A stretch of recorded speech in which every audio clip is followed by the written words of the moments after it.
Hi, I'm Kevin, and welcome to Ask a Stoic. Today's question is, why spiritual exercises? Stoicism differs from other schools of philosophy in that it, in the modern context, leans heavily on something called spiritual exercises. This phrase comes from the writings of Pierre Hadot, a French scholar of Stoicism and a bit of Neoplatonism, and his writings have informed modern Stoics quite a bit.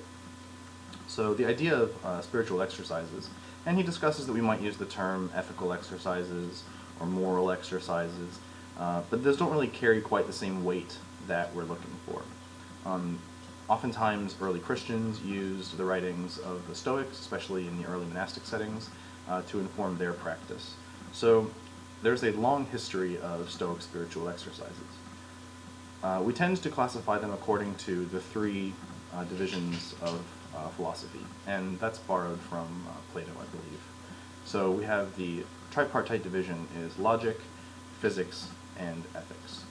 So basically logic focuses on argumentation, how to form and receive good arguments. Physics is not 100% analogous to the modern scientific study of physics. It's physis, the study of nature. So it includes things like theology and cosmology, sociology, things that we would classify in other contexts in a modern way. Excuse me. And of course, ethics is how we interact with others. So the spiritual exercises fall into one of these three domains. I'll do a whole other video on spiritual exercises of specific domains, but each one helps us focus and learn the lessons of each of these divisions.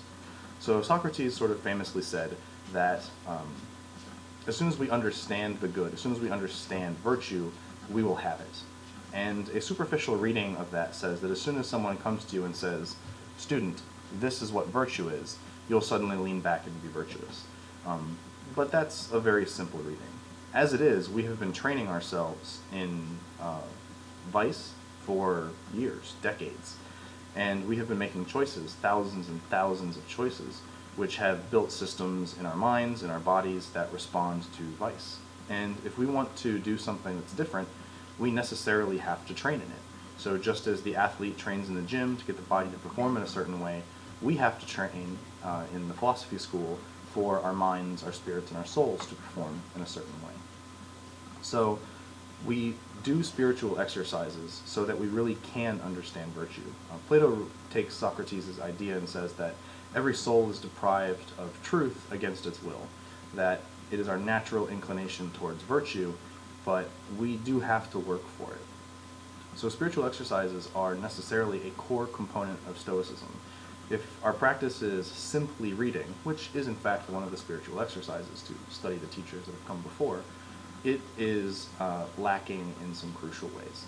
If we're not living the spiritual exercises, if it's not changing the way that we live our lives, the way that we interact with other people, then we're not doing it correctly. So I hope that lends some import to the practical side of Stoicism and spiritual exercises. The next few videos will discuss spiritual exercises in detail, so you may just want to stick around a bit for those. And fate permitting, I'll see you next time. Thanks.